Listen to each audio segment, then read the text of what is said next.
আমার প্রথম চাকরি হওয়ার পর হতেই চারদিক থেকে সবাই আমাকে ফোন দেওয়া শুরু করলো।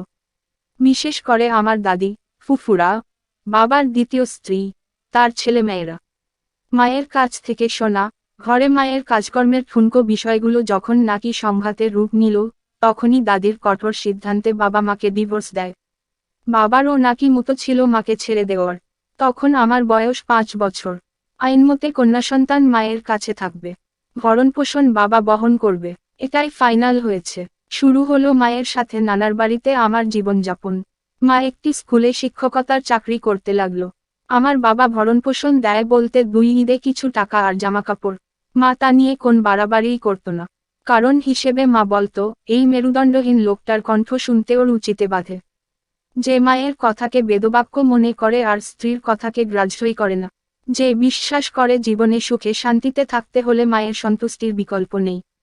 যে মা একটু কাশি দিলেও অস্থির হয়ে যায় আর স্ত্রীর গলা দিয়ে রক্ত বেরুলেও ডাক্তার দেখানোর প্রয়োজন মনে করে না। যে স্ত্রী কাপড়ের চেয়ে মায়ের কাপড় বেশি দামি হওয়া জরুরি মনে করে। যে মায়ের পছন্দের খাবার না চাইতেন হাজির করে আর স্ত্রী শতবার বললেও কিছু এনে দেয় না। ভুলে যাওয়ার বাহানা দিয়েই খালাস। আমি মায়ের আদর যত্ন আর মামিদের অবহেলায় একটু একটু করে বড় হতে থাকি। আমাকে স্কুলে ভর্তি করানো হলো। মা খুব চেয়েছে বাবার গ্রামের স্কুলে আমাকে ভর্তি করানো হোক।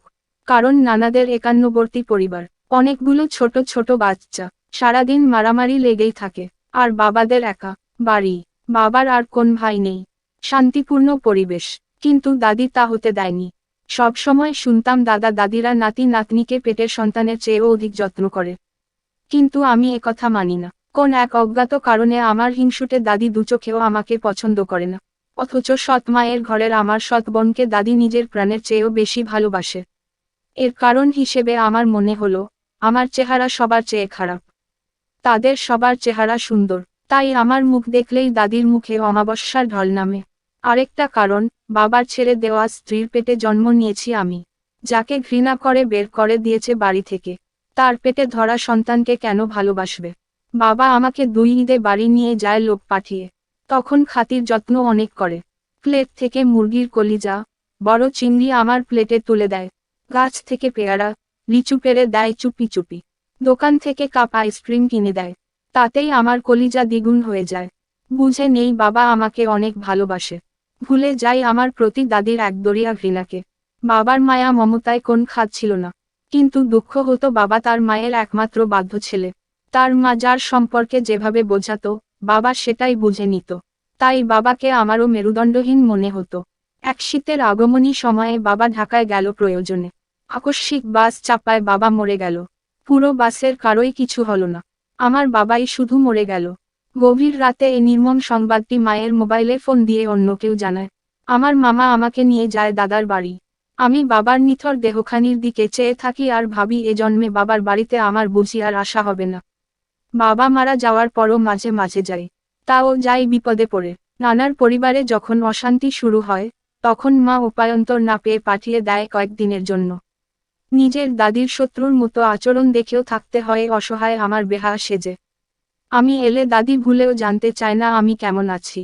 বরং সৎ মা আমাকে বেলায় বেলায় কেন ভাত দেয়, তা নিয়ে তাকেও কথা শোনায়। সৎ ভাইবোন কেন আমার কাছে আসে, খেলা করে, গল্প করে, সেজন্য ওদেরকেও শাসায়।